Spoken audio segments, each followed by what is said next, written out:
అందరికీ నమస్కారాలు.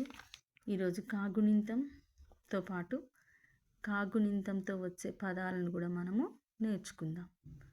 కాకు తలకట్టిస్తే క, కాకు దీర్ఘమిస్తే కా, కాకి గుడిస్తే కి, కాకి గుడి దీర్ఘమిస్తే కీ, కాకి కొమ్మిస్తే కు, కాకి కొమ్ము దీర్ఘమిస్తే కు, కాకి రుత్వమిస్తే కృ, కాకి ఏత్వమిస్తే కే, కాకేత్వం దీర్ఘమిస్తే కే, కాకైత్వం ఇస్తే కై, కాకోత్వం ఇస్తే కు, కాకోత్వం దీర్ఘమిస్తే కు, కాకౌత్వం ఇస్తే కౌ, కా పక్కన సున్నా పెడితే కం, కా పక్కన 2 సున్నాలు పెడితే కహ.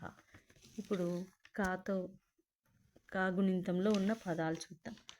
కా కమలం, కా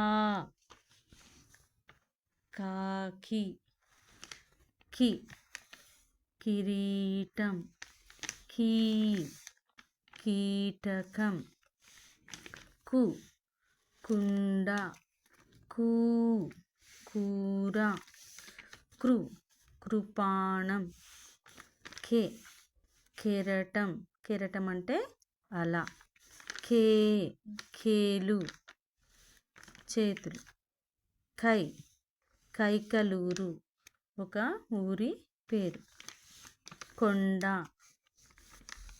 కో కాకోత్వం దీర్ఘమిస్తే కో కోడి, కాకౌత్వం ఇస్తే కౌ, లాక్కొమ్మిస్తే లు కౌలు.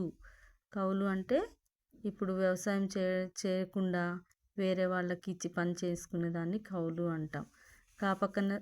కా పక్కన సున్నా పెడితే కం, టా పక్కన సున్నా పెడితే టం, కంఠం, కహ. ధన్యవాదాలు.